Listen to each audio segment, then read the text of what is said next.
Are humans becoming less intelligent? Let's start with another question. What is intelligence? This may sound like a straightforward question with a straightforward answer. The Oxford English Dictionary defines it as a capacity to understand, but that definition itself raises an increasingly relevant question in the modern world.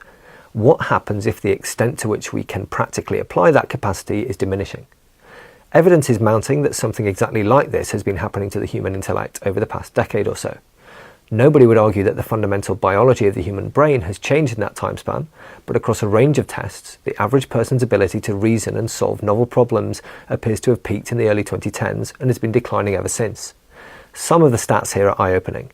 The share of adults in high-income countries who are unable to use mathematical reasoning when evaluating statements, or who struggle to integrate multiple bits of information from a piece of text, has climbed to 25%, 35% in the US.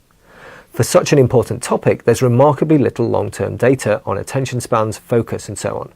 But one survey that has consistently tracked this finds a steep rise in the share of people struggling to concentrate or learn new things starting in the mid-2010s.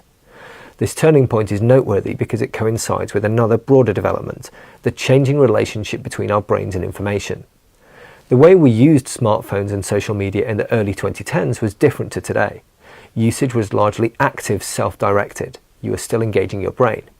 But since then, we've had the transition from the social graph, where you saw a selection of content from people you know and engage with, to algorithms, an infinite torrent of the most engaging content in the world with much less active participation.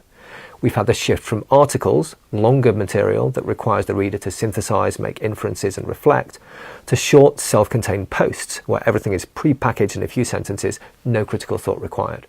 And we've had an explosion in the volume and frequency of notifications, each one at risk of pulling you away from what you were previously doing or taking up headspace. And research finds that active, intentional use of digital technologies is often benign or even beneficial.